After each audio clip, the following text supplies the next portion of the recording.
నమస్తే, నేను ఇందు. కడపలో మహానాడు సభ అయితే ఘనంగా ప్రారంభించిన విషయం మనకు తెలిసిందే. సో మరి ఈ నేపథ్యంలోనే చంద్రబాబు నాయుడు గారు కొన్ని సంచలన వ్యాఖ్యలు చేసినట్టు తెలుస్తుంది. అంటే జగన్మోహన్ రెడ్డికి సంబంధించిన కొంతమంది కోవర్టులు టీడీపీలో ఉన్నారంటూ కూడా ఆయన వ్యాఖ్యానించినట్టు తెలుస్తుంది. మరి దీని గురించి మాట్లాడడానికి మనతో పాటు సీనియర్ అనలిస్ట్ శ్రీనివాస్ గారు ఇప్పుడు మనతో ఉన్నారు. నమస్తే సార్. నమస్తే సార్. మరి కడపలో మహానాడు అయితే అంగరంగ వైభవం అయితే ప్రారంభమైంది. సో మరి ఈ నేపథ్యంలో చంద్రబాబు నాయుడు గారు అయితే కొన్ని సంచలన వ్యాఖ్యలు అయితే చేశారు. అంటే జగన్కి సంబంధించిన కొంతమంది కోవర్టులు అయితే టీడీపీలో ఉన్నారంటూ కూడా ఆయన వ్యాఖ్యానించారు. సో మరి ఆ నేతలను అయితే బహిష్కరించాలంటూ కూడా ఆయన చెప్పుకొచ్చారు. ఏమంటారు సార్ దీని గురించి? అంటే ఆయన తెలుగుదేశం పార్టీ అధినేతే కాదు, రాష్ట్ర ముఖ్యమంత్రి. అవును. ఆయన దగ్గర ఈ నేరస్తుల సమాచారం, ఎవరెవరు ఎక్కడెక్కడ శాంతి భద్రతలకు భంగం కలిగిస్తున్నారు, మొత్తం పోలీస్ సమాచారం అంతా ఆయన దగ్గర ఉంటుంది. అవును. డీజీపీ, ఇంటెలిజెన్స్ చీఫ్ ఆయనకు ప్రతిరోజు ఫీడింగ్ ఇస్తుంటారు. హోమ్ మినిస్టర్ అనిత, లేకపోతే DGP Harish Kumar Gupta, intelligence chief ఇవాళ సిఐడి రవిశంకర్ అయ్యన్నార్, మహేష్ చంద్ర లడ్డా, వీళ్ళందరి సమాచారాన్ని క్రోడీకరించుకుని ఇవాళ ఆయన ముఖ్యమంత్రిగా మాట్లాడారా, తెలుగుదేశం అధినేతగా మాట్లాడారా? అంటే టీడీపీలో జగన్ కోవర్టులు ఉన్నారు. జగన్మోహన్ రెడ్డి తన కోవర్టుల్ని టీడీపీలో ప్రవేశపెట్టాడు. ఎన్నికలకు ముందు కొంతమందిని ప్రవేశపెట్టాడు. వాళ్ళు తెలుగుదేశంలో ప్రధాన టార్గెట్ని ఎలిమినేట్ చేస్తున్నారు. అంటే ఆయన కొన్ని హత్యలను కూడా ప్రస్తావించారు. ఏది, మనం నేరస్తులతో రాజకీయం చేస్తున్నాం, తస్మాత్ జాగ్రత్త అని అంటూనే ఆయన ఏంటి, అక్కడ ఉన్న ఎమ్మెల్యేలని, మంత్రుల్ని, అక్కడ ఉన్న పార్టీ ఇన్ఛార్జీలని, ఆ మండల పార్టీ అధ్యక్షుల్ని ఆయన అలర్ట్ చేశారు. మరి సుదీర్ఘ రాజకీయ అనుభవం ఉన్నటువంటి, మరి అన్నాళ్ళు పరిపాలనలో అనుభవం ఉన్న ఆయన మాటలు, ఆయన చెప్పిన ఉదాహరణలు. వీరయ్య చౌదరి ఆ ప్రకాశం జిల్లా అదేంటి ఆ సంతనూతలపాడు నియోజకవర్గం అమ్మన బ్రోలు గ్రామం, అతను మాజీ ఎంపీపీ, అతను చంపారు. ఒక 9 మందిని అరెస్ట్ చేశారు ఆ కేసులో. వాళ్ళేంటి, ఆ గ్రామంలో అంతకుముందే ఆ పార్టీలో చేరారు, తెలుగుదేశంలో. వాళ్ళు వైసీపీలో ఉండేవాళ్ళు. అక్కడ చేరి ఇవాళ ఇతను మాకు అడ్డగా ఉన్నాడు, ఇతనుంటే మా పెత్తనం పార్టీలో సాగదు కాబట్టి అతను చంపేశారు. ఇదే విధంగా మరి మాచర్ల నియోజకవర్గం వెల్దుర్తి, అక్కడ ఏంటి గుళ్ళపాడు, అక్కడ జంట హత్యలు జరిగాయి. ఆ జంట హత్యలు ఏంటి, ఆ గుళ్ళపాడు అనగానే గుర్తొచ్చే పేరు, అక్కడ గతంలో తోట చంద్రయ్య అని మెడ మీద కత్తి పెట్టి అతన్ని జై జగన్ అనమన్నారని, అతను జై జగన్ అనకుండా జై చంద్రబాబు అన్నందుకు మెడకోసి చంపారని. అసలు అప్పట్లో అదే అసలు మొన్న జగన్మోహన్ రెడ్డి ఓటమికి కారణమైన వాటిలో అదొక ఇన్సిడెంట్. ఆ గ్రామం ఏది, ఆ తోట చంద్రయ్య గ్రామంలో 2 చంపారు. ఆ చంపింది ఎవరు? ఎన్నికలకు ముందు వాళ్ళు కూడా ఇట్లాగే తెలుగుదేశంలో చేరారు. వాళ్ళు కూడా మరి పిన్నెల్లి రామకృష్ణారెడ్డి మనుషులని, వైసీపీ నుంచి వచ్చిన వాళ్ళు, నువ్వు వాడిని కనుక లేపేస్తే మొత్తం నెక్స్ట్ నువ్వే గ్రామ సర్పంచ్ అని అతనికి హామీ ఇచ్చారని వాళ్ళ పోలీస్ కథనం. ఏది, అతన్ని ఆ వాహనంతో గుద్దిచ్చి చంపటం, ఆ వాహనం పైన జేబీఆర్ అనే పేరు రాయడం, అతనితో పాటు అతను తమ్ముడిని కూడా చంపేశారు. ఎలా జగన్మోహన్ రెడ్డి మనుషులు తెలుగుదేశం పార్టీలో చేరారు, వీళ్ళ పట్ల మీరు అప్రమత్తంగా ఉండండి అని ఆయన అనడం. జగన్ మనుషులు ఒక్క తెలుగుదేశంలోనే కాదమ్మా, జనసేనలో కూడా చేరారు. అంటే జనసేనలో కూడా జగన్ కోవర్టులు ఉన్నారు. ఇప్పుడు జనసేనే కాదు, బీజేపీలో కూడా జగన్ కోవర్టులు ఉన్నారు అని గతంలోనే చెప్పుకునేవాళ్ళు, ఇప్పుడు కాదు. ఏది, బీజేపీలో జగన్ కోవర్టులు ఉన్నారు, వాళ్ళు చంద్రబాబుని తెగ తిడుతూ ఉన్నారు అంటూ పదే పదే అప్పట్లో చంద్రబాబు బీజేపీతో పొత్తుకు రానియకుండా వాళ్ళే అడ్డం పడ్డారని. అంటే జగన్ ఎంత తెలివిగలాడికి అర్థం చేసుకో. ఏది, తన యొక్క మనుషుల్ని అటు తెలుగుదేశంలో, జనసేనలో, బీజేపీలో డంప్ చేశాడంటే ఇప్పటికే. ఇప్పుడు వాళ్ళు అక్కడ మరి అక్కడుండి ఈయనకి సమాచారాలు ఇస్తున్నారా? ఒక్క పార్టీల్లోనే కాదు, ప్రభుత్వంలో కూడా జగన్ కోవర్టులు ఉన్నారు. ఏది, ఐపీఎస్లు, లేకపోతే అక్కడ ఉన్న ఎస్పీలు, డిఎస్పీలుగా ఉన్నవాళ్ళు, సర్కిల్ ఇన్స్పెక్టర్లు, అంటే కింద స్థాయి నుంచి పోలీస్ స్టేషన్ దగ్గర నుంచి నీకు సమాచారం.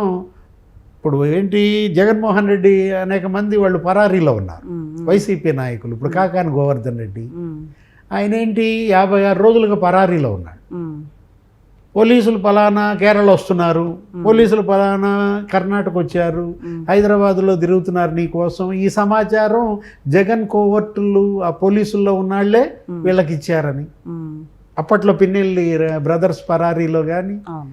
అసలు మొత్తం ఏది వీటన్నిటికీ పిఎస్ఆర్ ఆంజనేయులే ఒక శిక్షణా శిబిరం ఒకటి పెట్టాడని, ఉమ్, ఉమ్, ఉమ్, ఈ పరారీలో ఉన్న నాయకులందరికీ కూడా ఆయనే సమాచారం ఇస్తున్నారని. అంటే జగన్ కోవర్టులు లేనిది ఎక్కడ? అవును. సో మరి ఇంత జరుగుతున్నా సార్, ఇన్ని వరుస స్కామ్లు బయటపడుతున్నాయి, వరుస అరెస్టులు జరుగుతున్నా కూడా ఒక కాన్ఫిడెంట్గా జగన్మోహన్ రెడ్డి గారు వచ్చే ఎన్నికల్లో మేమే వస్తాము, మీరు అన్నట్టు తంతే టీడీపీ ఎక్కడో పడుతుంది అంటూ కూడా ఆయన చెప్తున్నారు. ఏ రకంగా చూడొచ్చు సార్ దీన్ని? అదే జగన్మోహన్ రెడ్డికి ఉన్నటువంటి అది మరి ధైర్యం అనాలా, లేకపోతే ఇక మరి ఆరిపోయే ముందు వెలుగనాలా? ఇవాళ ఏంటంటే జగన్మోహన్ రెడ్డి మాటలు పోయినాళ్ళు పోగా ఉన్నాళ్ళని ఎలా కాపాడుకుందాం అన్న ఆయన తాపత్రయం కనపడతా. అతనేంటి ఏదో రకంగా బిమ్మిని చేస్తాను, డబ్బు ఉంది, డబ్బుతో ఎవరినైనా కొనగలను, ఓట్లు కొనగలను, లేకపోతే అధికారుల్ని కొనగలను, లేకపోతే ఖరీదైన లాయర్లను పెట్టుకుని వాదనలు చేయగలను. మరి 13 ఏళ్లుగా ఆయన బెయిల్పై ఎలా ఉన్నాడు? దేశంలో ఏ నేరస్తుడైనా ఇన్నేళ్లు బెయిల్పై ఉండగలిగాడా? కారణం ఏంటి? చట్టంలో ఉన్న లొసుగులు, అక్కడ ఆ న్యాయస్థానాల్లో ఉన్నటువంటి ఆ లోపాలను ఆధారంగా చేసుకుని డబ్బు కట్టలు వెజ్జల్లుతున్నాడు. అంటే ఈ నోట్ల కట్టలే ఇప్పుడు ఈ కోవర్టులకు కూడా అదే. ఏది వాళ్ళకి కావాల్సిన డబ్బంతా ఇతను అందిస్తూ ఇవాళ మరి కొంతమందిని అసలు తెలుగుదేశం నుంచి బహిష్కరించమని మీరు అన్నారు ఇంట్రోలో కూడా, ఏది కొంతమందిని టీడీపీ నుంచి బహిష్కరిస్తున్నారంట అని. అంటే ఎవరు ఇవాళ కోవర్టులు, ఎవరు ఇవాళ క్యాడర్, ఇది తెలుసుకోవాలి. ఆ తెలుసుకోవాల్సిన బాధ్యత అక్కడ ఎమ్మెల్యే పైన. పయ్యావుల కేసు ఆ మధ్య మినీ మహానాడులో 4 రోజుల క్రితం మాట్లాడుతూ ఏమన్నాడంటే, పొద్దుతిరుగుడు పూలు ఉన్నాయి జాగ్రత్త అన్నాడు. రాజకీయ పొద్దుతిరుగుడు పూలు అంటే పొలిటికల్ సన్ఫ్లవర్స్. సూర్యుడు ఎటుంటే అటు తిరుగుతుంటాయి ఆ పూలు, ఇప్పుడు అధికారం ఎటుంటే అటు తిరుగుతుంటారు వీళ్ళు అంటూ వీళ్ళ పట్ల అప్రమత్తంగా ఉండాలి. మేమే కాదు, రాష్ట్ర స్థాయి నాయకత్వమే కాదు, పల్లెల్లో మండలాల్లో ఉన్న మీరు కూడా వాళ్ళని ఒకసారి చూస్తుండండి. ఇప్పుడేంటి, దున్నేటప్పుడు దూరం ఉంటారు, కోసేటప్పుడు కొడవళ్ళు తీసుకుని వస్తారు. అంటే 5 ఏళ్ళు మనం ప్రతిపక్షంలో ఇబ్బందులు పడుతూ కేసుల్లో ఉన్నప్పుడు వీళ్ళు ఎక్కడున్నారు?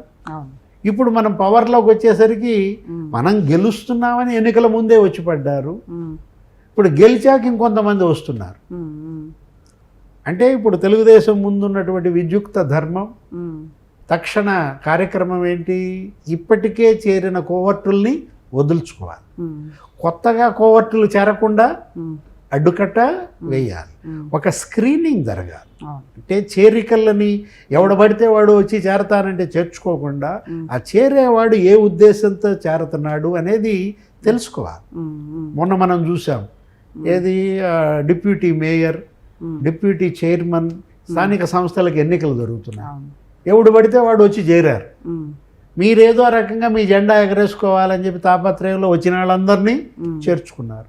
ఇప్పుడు మరి ఇళ్లలో కోవర్టులు ఎంతమంది ఉంటారు? ఇప్పుడు ఇవాళ పార్టీలో కోవర్టుల్ని ఏరేయడం అంటే గొంగట్లో ఎంట్రికలు ఏరేయడమా?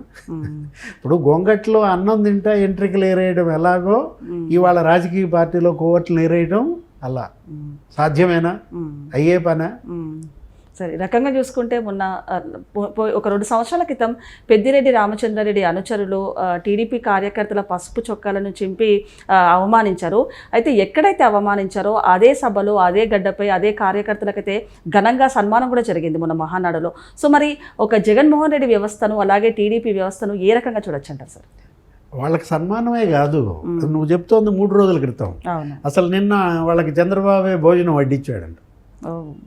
నిన్న 5గురిని పిలిచి మొత్తం అందరితో ఆయన ఏంటి విందులాగా ఏర్పాటు చేసి ఆయన వాళ్ళకి వడ్డన చేయడం, ఆయన వాళ్ళని అభినందించటం. ఇవాళ ఇంకా 5గురికి ఇంకా అంతకన్నా ఏం కావాలి?